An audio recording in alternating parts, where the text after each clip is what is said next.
Guys ఏ నమ్ముకొని ఒక company ఏం చేసిందంటే ఖర్చులు తగ్గించుకుంటాము అని చెప్పి 2022లో ఓపెన్ ఏఐ సహాయంతో ఏఐ సర్వీసెస్ తీసుకోవాలి అని చెప్పి ప్లాన్ చేసి దాదాపు 700 ఎంప్లాయీస్ని తీసేసింది. అయితే సో అప్పట్లో దీనికి సంబంధించి వాళ్ళు కొంచెం తీసేటప్పుడు చాలా ఇబ్బంది పెడుతూ అట్లా తీసేసింది.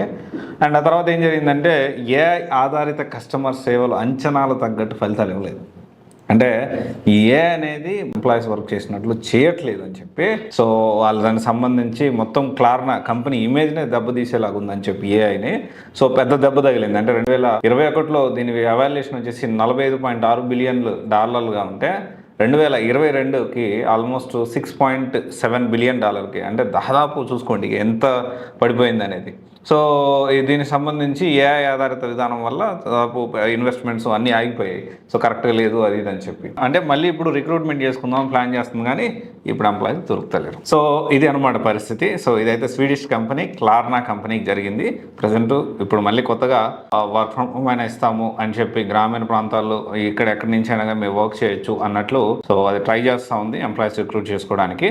ఇప్పటికైతే అంటే ఫుల్ ఫ్లెడ్జ్డ్గా ఏఐ అనేది ఇంకా డెవలప్ కాలేదు అని చెప్పడానికి ఇది ఒక నిదర్శనం అని నేను అనుకుంటున్నాను. మీ అభిప్రాయం ఏంటో కమెంట్స్లో తెలియజేయండి. Thank you.